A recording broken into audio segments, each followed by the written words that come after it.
Welcome to the Library of Sound. Please enjoy today's presentation of Book 11 from the Iliad by Homer. Translated into English by Samuel Butler.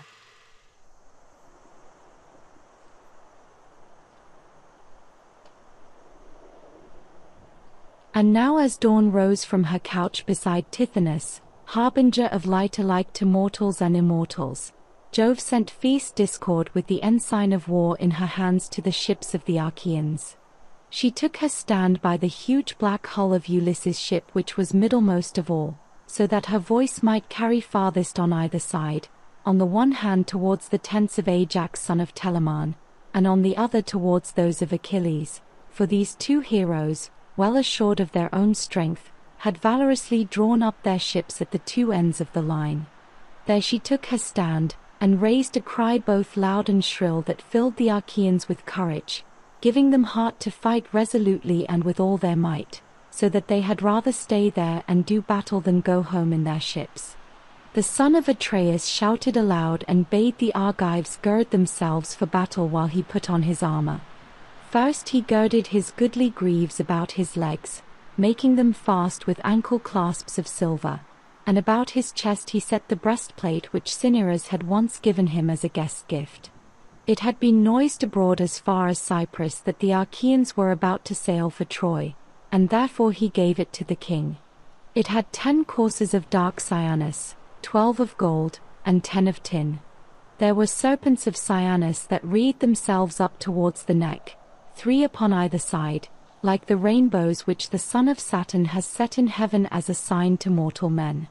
About his shoulders he threw his sword, studded with bosses of gold, and the scabbard was of silver with a chain of gold wherewith to hang it. He took moreover the rich Lyddite shield that covered his body when he was in battle, fair to see, with 10 circles of bronze running all round with it. On the body of the shield there were 20 bosses of white tin, with another of dark cyanus in the middle. This last was made to show a Gorgon's head, fierce and grim, with rout and panic on either side. The band for the arm to go through was of silver, on which there was a writhing snake of cyanus with 3 heads that sprang from a single neck, and went in and out among one another.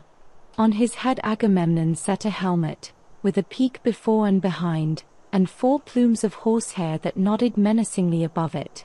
Then he grasped 2 redoubtable bronze-shod spears, and the gleam of his armor shot from him as a flame into the firmament, while Juno and Minerva thundered in honor of the king of rich Mycene. Every man now left his horses in charge of his charioteer to hold them in readiness by the trench, while he went into battle on foot clad in full armor, and a mighty uproar rose on high into the dawning. The chiefs were armed and at the trench before the horses got there, but these came up presently. The son of Saturn sent a portent of evil sound about their host, and the dew fell red with blood, for he was about to send many a brave man hurrying down to Hades. The Trojans, on the other side upon the rising slope of the plain, were gathered round great Hector, noble Polydamas, Aeneas who was honored by the Trojans like an immortal, and the 3 sons of Antenor, Polybus, Agenor, and young Acamas Butes as a god. Hector's round shield showed in the front rank, and as some baneful star that shines for a moment through a rent in the clouds and is again hidden beneath them, even so was Hector now seen in the front ranks and now again in the hindermost, and his bronze armor gleamed like the lightning of aegis-bearing Jove. And now as a band of reapers mow swathes of wheat or barley upon a rich man's land, and the sheaves fall thick before them, even so did the Trojans and Achaeans fall upon one another. They were in no mood for yielding but fought like wolves, and neither side got the better of the other. Discord was glad as she beheld them, for she was the only god that went among them. The others were not there, but stayed quietly each in his own home among the dells and valleys of Olympus.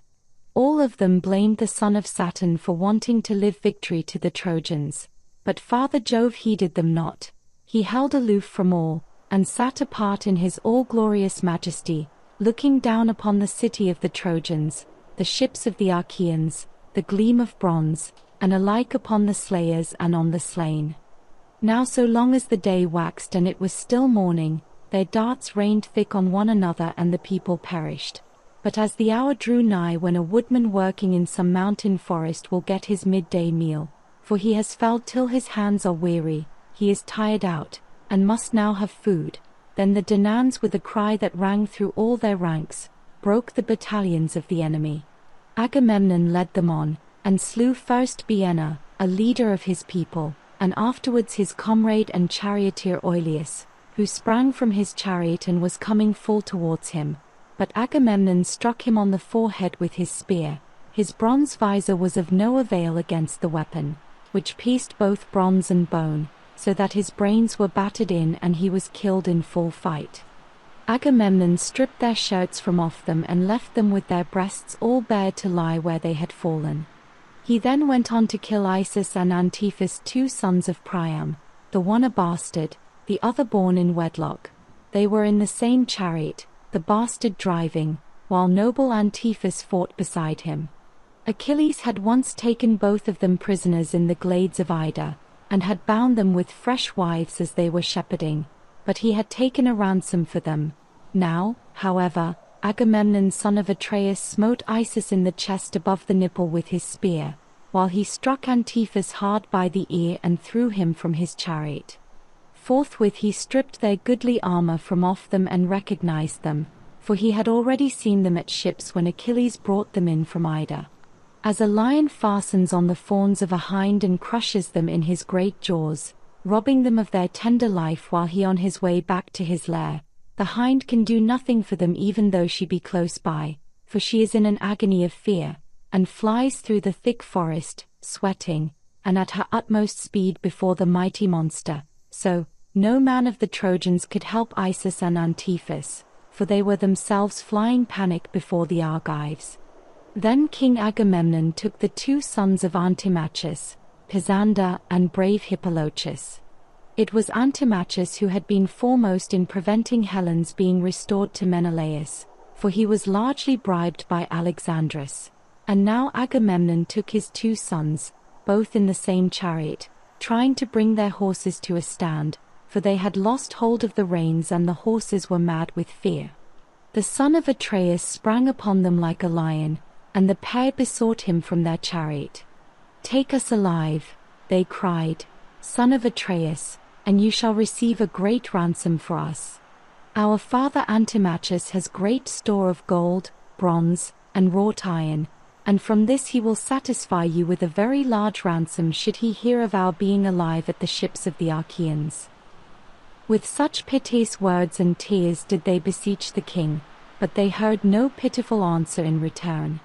"If," said Agamemnon, "you are sons of Antimachus, who once at a council of Trojans proposed that Menelaus and Ulysses, who had come to you as envoys, should be killed and not suffered to return, you shall now pay for the foul iniquity of your father." As he spoke he felled Pisander from his chariot to the earth, smiting him on the chest with his spear, so that he lay face uppermost upon the ground. Hippolochus fled, but him too did Agamemnon smite. He cut off his hands and his head, which he sent rolling in among the crowd as though it were a ball. There he let them both lie, and wherever the ranks were thickest, thither he flew, while the other Achaeans followed. Foot soldiers drove the foot soldiers of the foe in rout before them, and slew them. Horsemen did the like by horsemen, and the thundering tramp of the horses raised a cloud of dust from off the plain. King Agamemnon followed after, ever slaying them and cheering on the Achaeans. As when some mighty forest is all ablaze, the eddying gusts will fire in all directions till the thickets shrivel and are consumed before the blast of the flame, even so fell the heads of the flying Trojans before Agamemnon son of Atreus, and many a noble pair of steeds drew an empty chariot along the highways of war, for lack of drivers who were lying on the plain, more useful now to vultures than to their wives. Jove drew Hector away from the darts and dust, with the carnage and din of battle, but the son of Atreus sped onwards, calling out lustily to the Danaans. They flew on by the tomb of old Ilus, son of Dardanus, in the middle of the plain, and past the place of the wild fig tree, making always for the city, the son of Atreus still shouting, and with hands all bedrabbled in gore. But when they had reached the Scaean gates and the oak tree, there they halted and waited for the others to come up. Meanwhile the Trojans kept on flying over the middle of the plain like a herd cows maddened with fright when a lion has attacked them in the dead of night. He springs on one of them, seizes her neck in the grip of his strong teeth, and then laps up her blood and gorges himself upon her entrails. Even so did King Agamemnon son of Atreus pursue the foe, ever slaughtering the hindmost as they fled pell-mell before him. Many a man was flung headlong from his chariot by the hand of the son of Atreus, for he wielded his spear with fury. But when he was just about to reach the high wall and the city, the Father of gods and men came down from heaven and took his seat, thunderbolt in hand, upon the crest of Menefount and Ida. He then told Iris of the golden wings to carry a message for him. "Go," said he, "fleet Iris, and speak thus to Hector. Say that so long as he sees Agamemnon heading his men and making havoc of the Trojan ranks, he is to keep aloof and bid the others bear the brunt of the battle. But when Agamemnon is wounded either by spear or arrow, and takes to his chariot, then will I vouchsafe him strength to slay till he reach the ships and night falls at the going down of the sun." Iris hearkened and obeyed. Down she went to strong Ilias from the crests of Ida, and found Hector son of Priam standing by his chariot and horses. Then she said, "Hector son of Priam, peer of gods in council, Father Jove has sent me to bear you this message. So long as you see Agamemnon heading his men and making havoc of the Trojan ranks, you are to keep aloof and bid the others bear the brunt of the battle. But when Agamemnon is wounded either by spear or arrow, and takes to his chariot, then will Jove vouchsafe you strength to slay till you reach the ships, until night falls at the going down of the sun." When she had thus spoken, Iris left him, and Hector sprang full armed from his chariot to the ground, brandishing his spear as he went about everywhere among the host, cheering his men on to fight, and stirring the dread strife of battle. The Trojans then wheeled round, and again met the Achaeans, while the Argives on their part strengthened their battalions. The battle was now in array, and they stood face to face with one another, Agamemnon ever pressing forward in his eagerness to be ahead of all others. "Tell me now, ye muses that dwell in the mansions of Olympus, who, whether of the Trojans or of their allies, was first to face Agamemnon?" It was Iphidamas son of Antenor, a man both brave and of great stature, who was brought up in fertile Thrace, the mother of sheep. Cises, his mother's father, brought him up in his own house when he was a child, Cises, father to fair Theano. When he reached manhood, Cises would have kept him there, and was for giving him his daughter in marriage.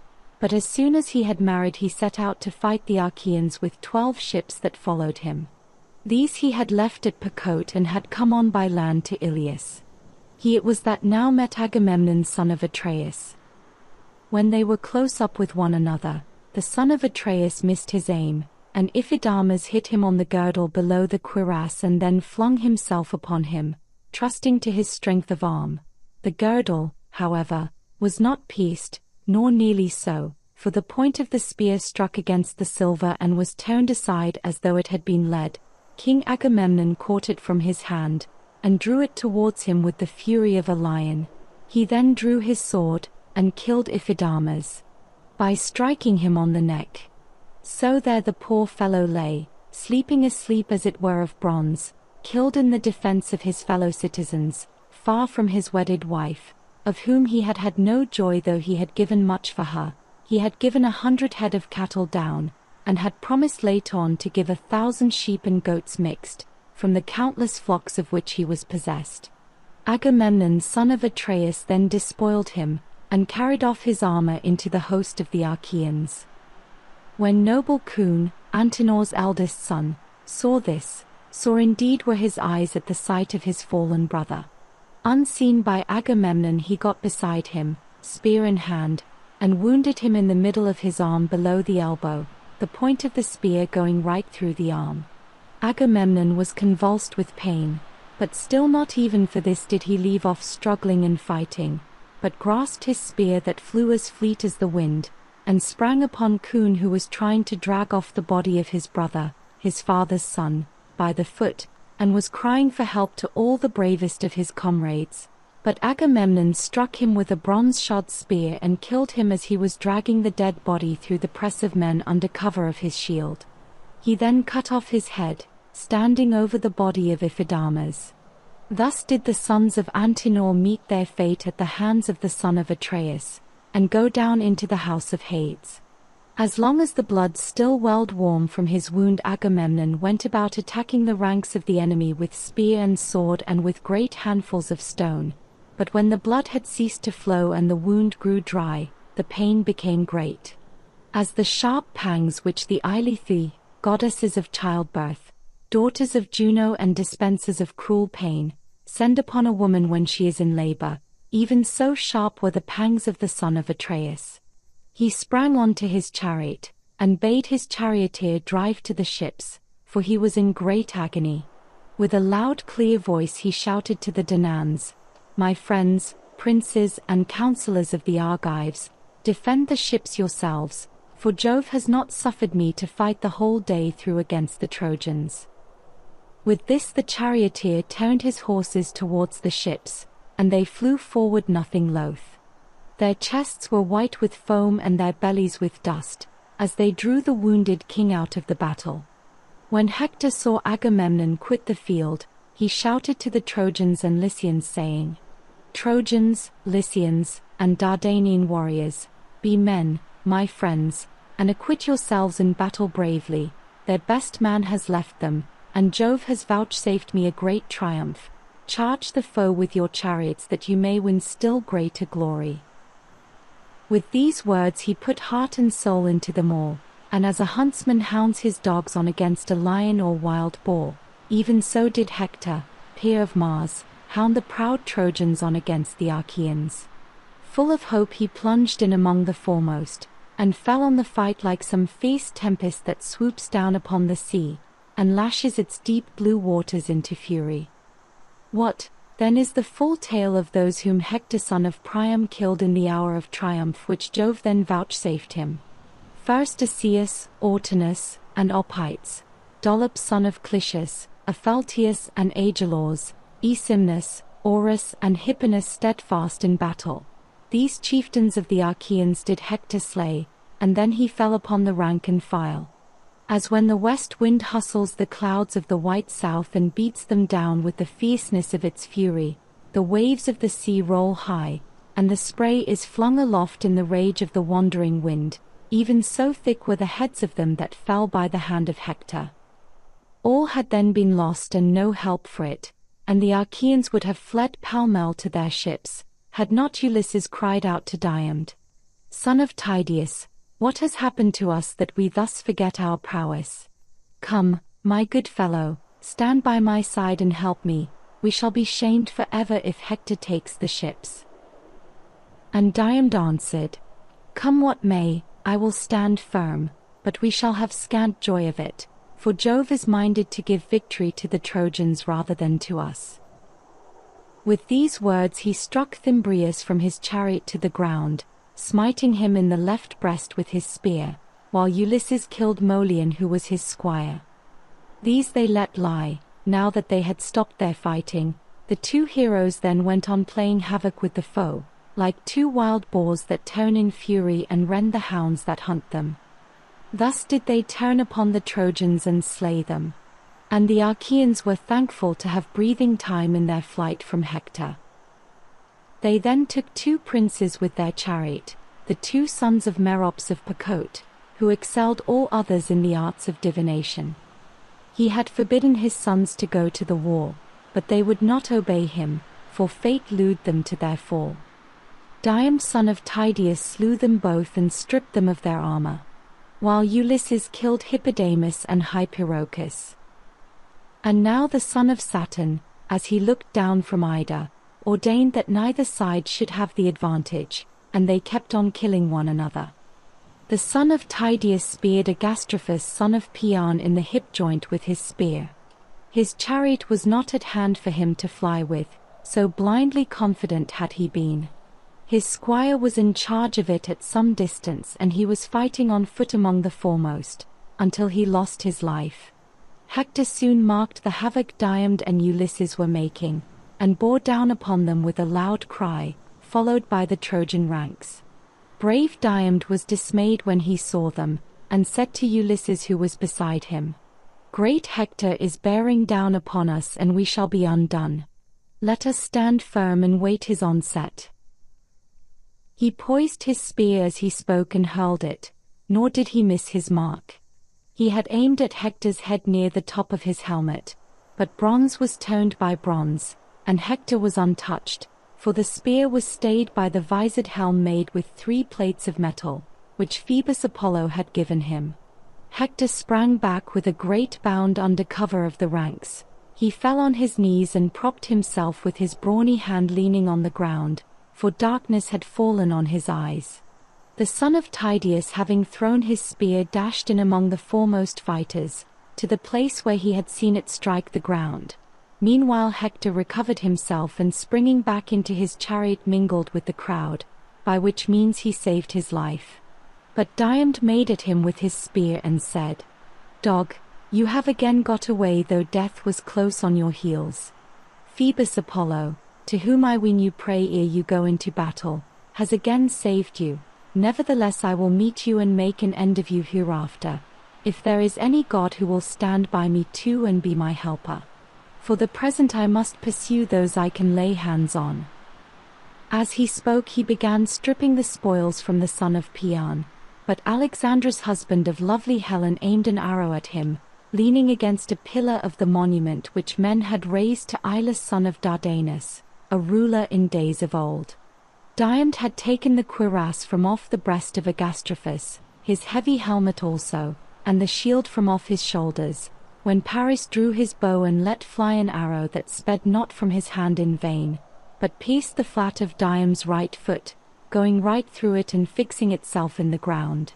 Thereon Paris with a hearty laugh sprang forward from his hiding place, and taunted him saying, "You are wounded, my arrow has not been shot in vain. Would that it had hit you in the belly and killed you, for thus the Trojans, who fear you as goats fear a lion, would have had a truce from evil." Diomed all undaunted answered, "Archer, you who without your bow are nothing, slanderer and seducer, if you were to be tried in single combat fighting in full armor, your bow and your arrows would serve you in little stead. Vain is your boast in that you have scratched the sole of my foot. I care no more than if a girl or some silly boy had hit me. A worthless coward can inflict but a light wound. When I wound a man, though I but graze his skin, it is another matter, for my weapon will lay him low. His wife will tear her cheeks for grief, and his children will be fatherless. There will he rot, reddening the earth with his blood, and vultures, not women, will gather round him." Thus he spoke, but Ulysses came up and stood over him. Under this cover he sat down to draw the arrow from his foot, and sharp was the pain he suffered as he did so. Then he sprang onto his chariot and bade the charioteer drive him to the ships, for he was sick at heart. Ulysses was now alone. Not one of the Argives stood by him, for they were all panic-stricken. "Alas," said he to himself in his dismay, "what will become of me? It is ill if I turn and fly before these odds, but it will be worse if I am left alone and taken prisoner, for the son of Saturn has struck the rest of the Danaans with panic. But why talk to myself in this way? Well do I know that though cowards quit the field, a hero, whether he wound or be wounded, must stand firm and hold his own." While he was thus in 2 minds, the ranks of the Trojans advanced and hemmed him in, and bitterly did they come to meet it. As hounds and lusty youths set upon a wild boar that sallies from his lair whetting his white tusks, they attack him from every side and can hear the gnashing of his jaws, but for all his fierceness they still hold their ground. Even so furiously did the Trojans attack Ulysses. First he sprang spear in hand upon Diopites and wounded him on the shoulder with a downward blow. Then he killed Thun and Enomas. After these he struck Chersidamas in the loins under his shield as he had just sprung down from his chariot. So he fell in the dust and clutched the earth in the hollow of his hand. These he let lie, and went on to wound Chaops son of Hippasus' own brother to noble Socus. Socus, hero that he was, made all speed to help him, and when he was close to Ulysses he said, "Far-famed Ulysses, insatiable of craft and toil, this day you shall either boast of having killed both the sons of Hippasus and stripped them of their armor, or you shall fall before my spear." With these words he struck the shield of Ulysses. The spear went through the shield and passed on through his richly wrought cuirass, tearing the flesh from his side, but Pallas Minerva did not suffer it to pierce the entrails of the hero. Ulysses knew that his hour was not yet come, but he gave ground and said to Socus, "Wretch, you shall now surely die. You have stayed me from fighting further with the Trojans, but you shall now fall by my spear, yielding glory to myself, and your soul to Hades of the noble steeds." Socus had turned in flight, but as he did so, the spear struck him in the back midway between the shoulders, and went right through his chest. He fell heavily to the ground, and Ulysses vaunted over him, saying, "O Socus, son of Hippasus, tamer of horses, death has been too quick for you and you have not escaped him. Poor wretch, not even in death shall your father and mother close your eyes, but the ravening vultures shall enshroud you with the flapping of their dark wings and devour you. Whereas even though I fall, the Achaeans will give me my due rites of burial." So saying, he drew Socus's heavy spear out of his flesh and from his shield, and the blood welled forth when the spear was withdrawn, so that he was much dismayed. When the Trojans saw that Ulysses was bleeding, they raised a great shout and came on in a body towards him. He therefore gave ground, and called his comrades to come and help him. Thrice did he cry as loudly as man can cry, and thrice did brave Menelaus hear him.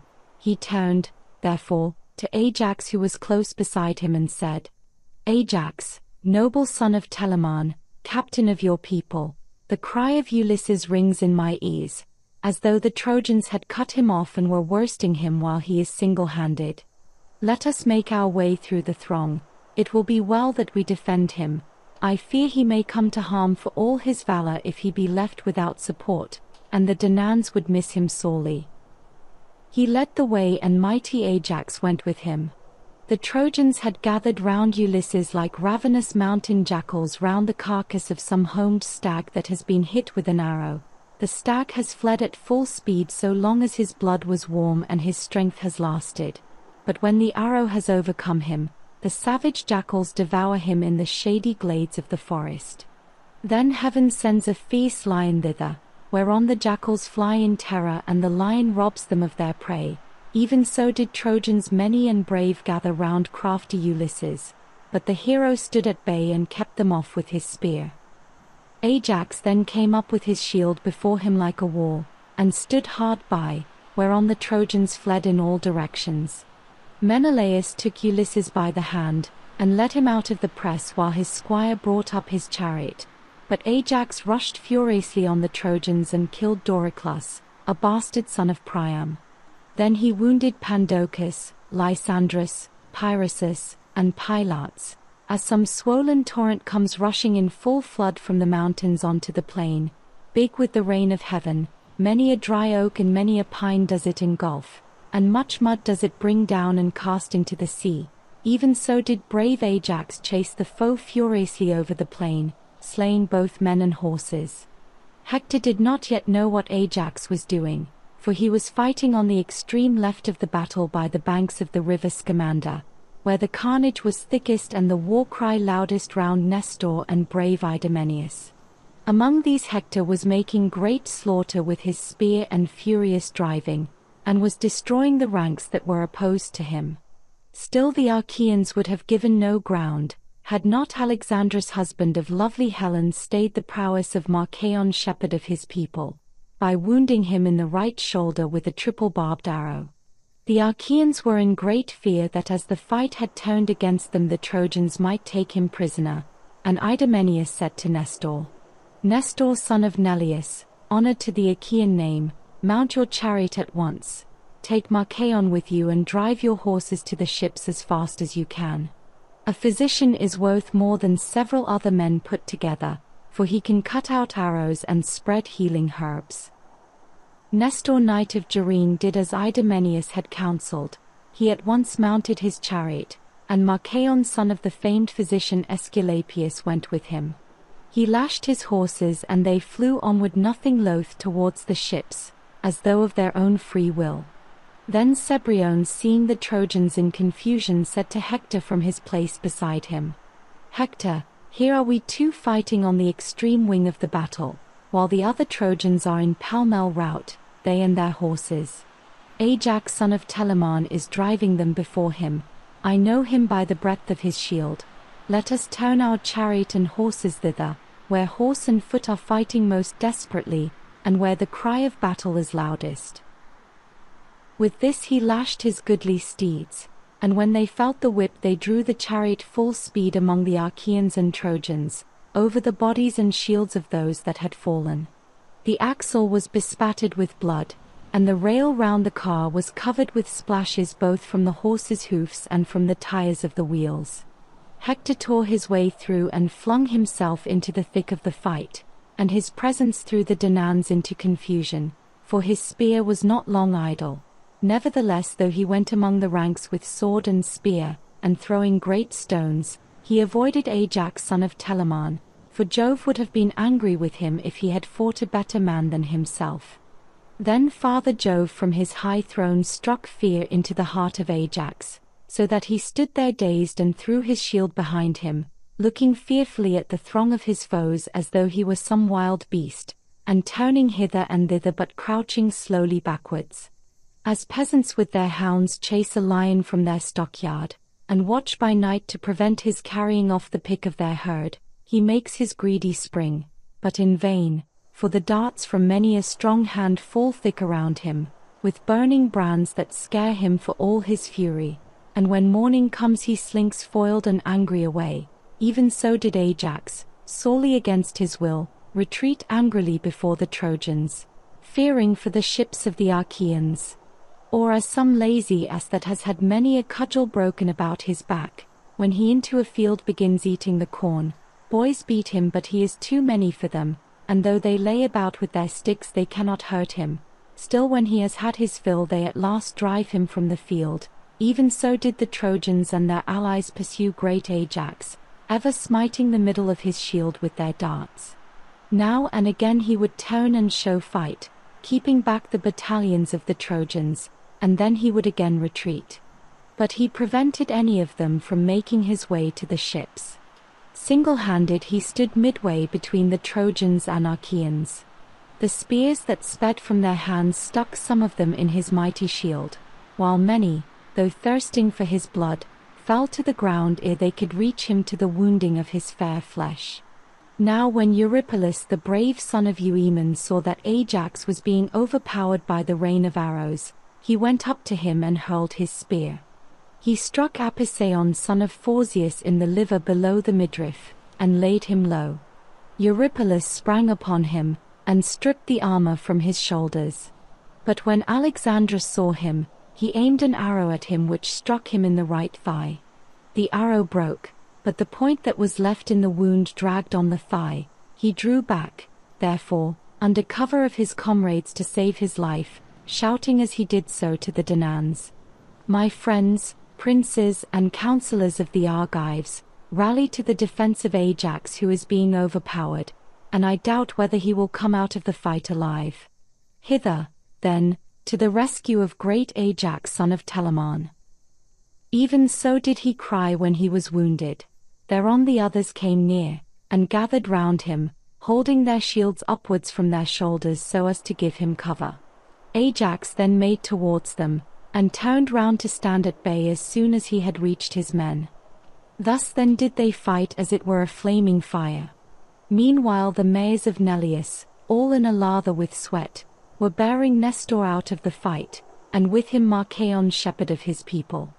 Achilles saw and took note, for he was standing on the stern of his ship watching the hard stress and struggle of the fight.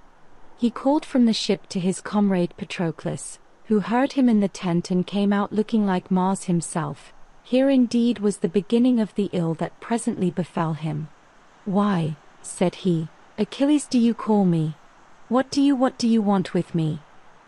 And Achilles answered, "Noble son of Menoetius, man after my own heart, I take it that I shall now have the Achaeans praying at my knees, for they are in great straits.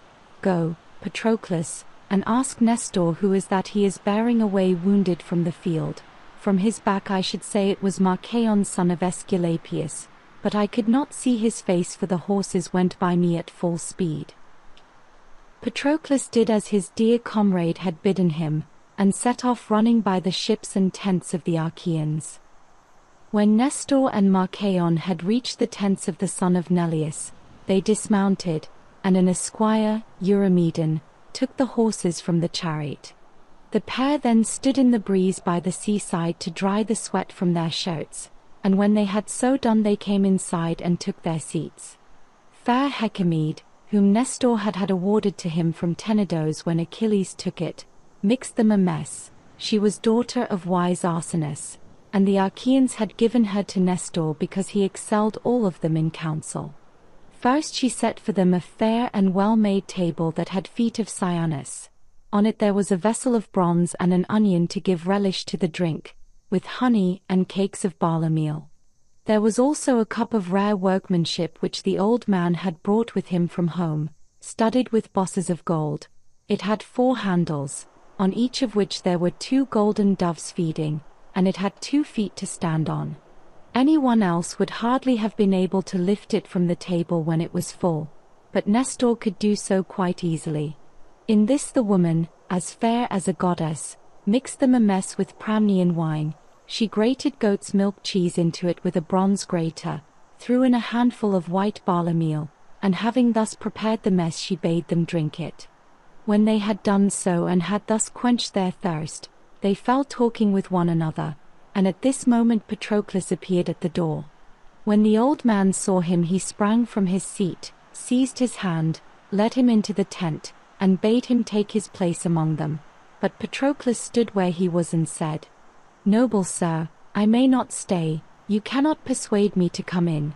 He that sent me is not one to be trifled with, and he bade me ask who the wounded man was whom you were bearing away from the field. I can now see for myself that he is Machaon, shepherd of his people. I must go back and tell Achilles. You, sir, know what a terrible man he is, and how ready to blame even where no blame should lie."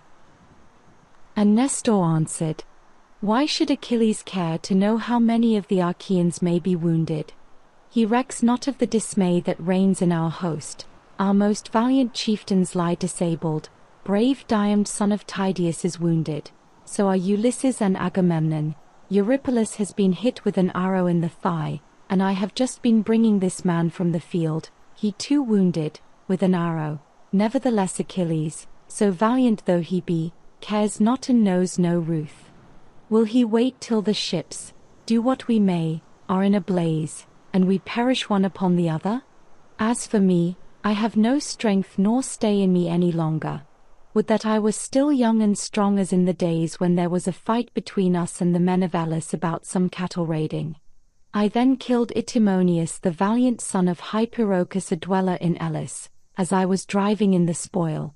He was hit by a dart thrown my hand while fighting in the front rank in defense of his cows, so he fell and the country people around him were in great fear.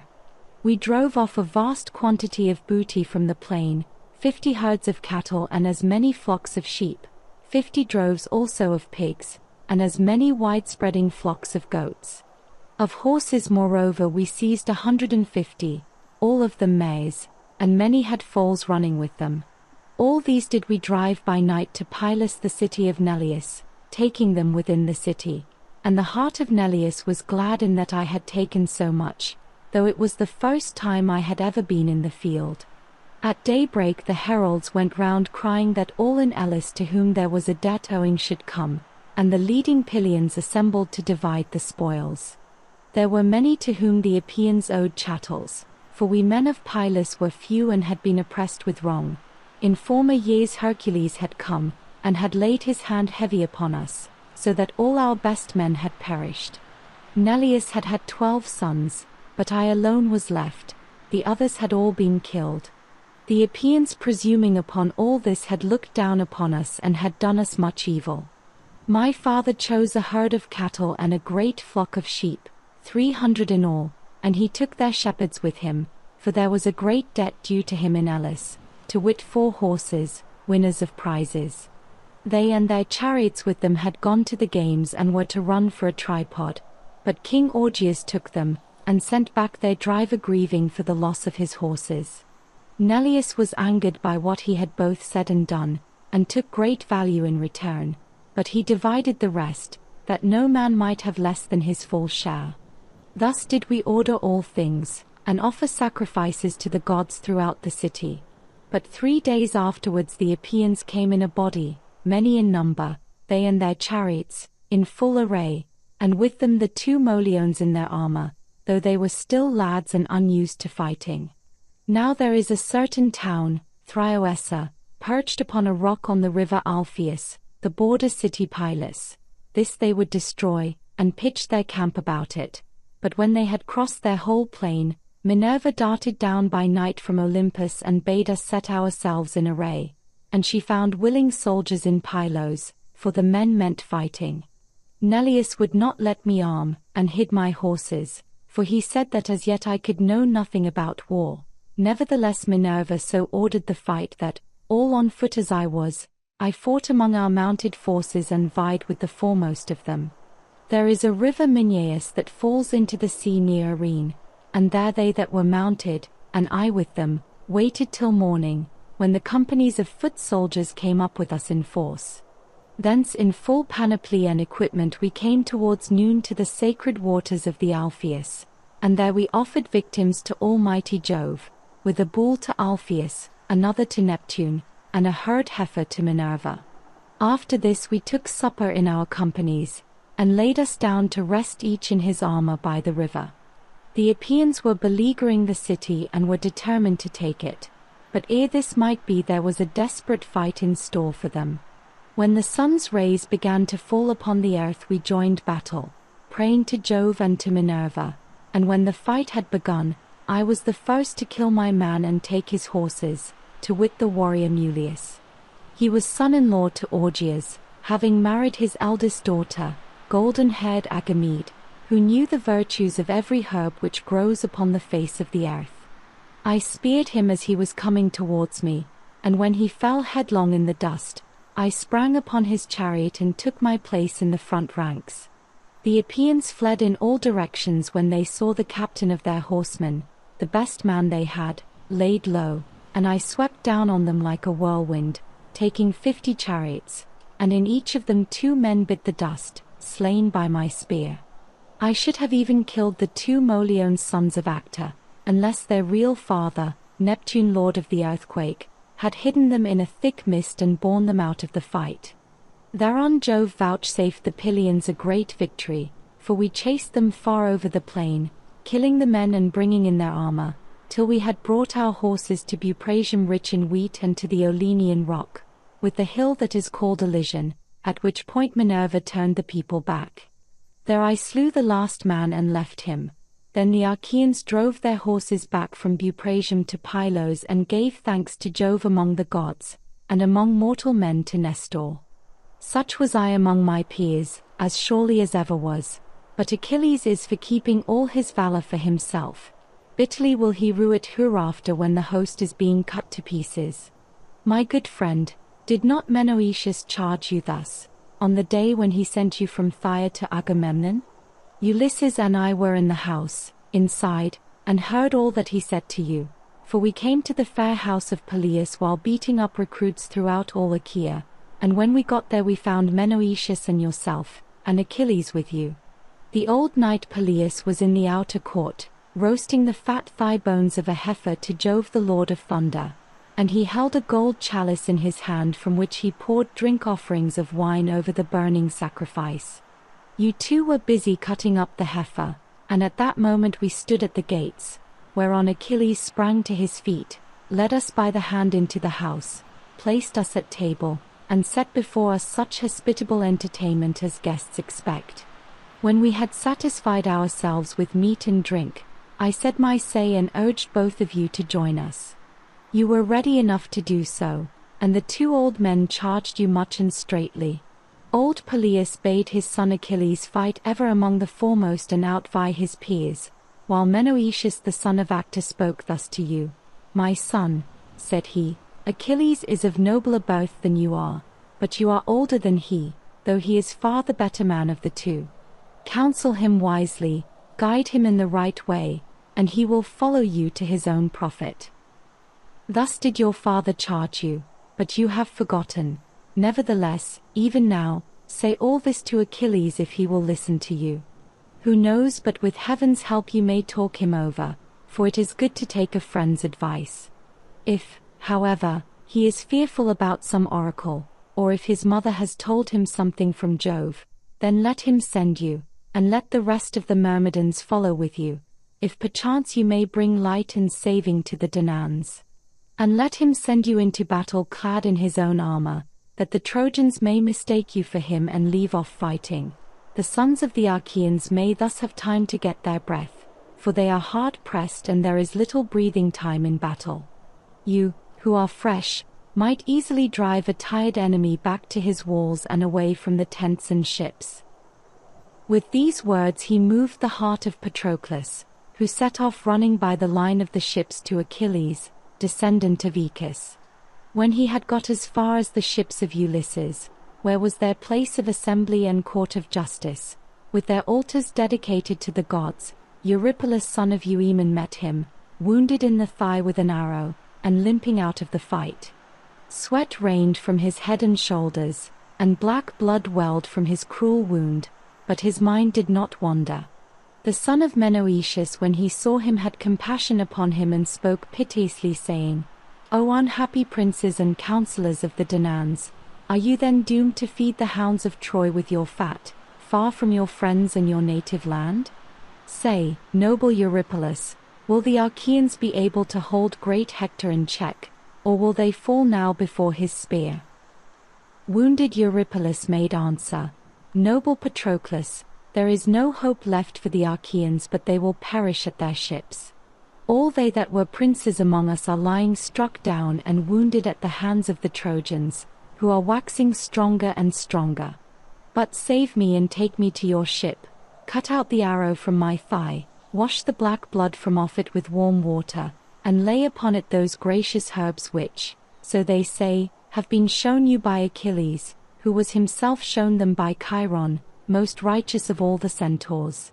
4 of the physicians Podalirius and Marcon, I hear that the one is lying wounded in his tent and is himself in need of healing, while the other is fighting the Trojans upon the plain. Hero Eurypylus, replied the brave son of Menoetius, how may these things be? What can I do? I am on my way to bow a message to noble Achilles from Nestor of Gerene, bulwark of the Achaeans, but even so I will not be unmindful your distress. With this he clasped him round the middle and led him into the tent, and a servant, when he saw him, spread bullock skins on the ground for him to lie on. He laid him at full length and cut out the sharp arrow from his thigh. He washed the black blood from the wound with warm water. He then crushed a bitter herb, rubbing it between his hands, and spread it upon the wound. This was a virtuous herb which killed all pain, so the wound presently dried and the blood left off flowing.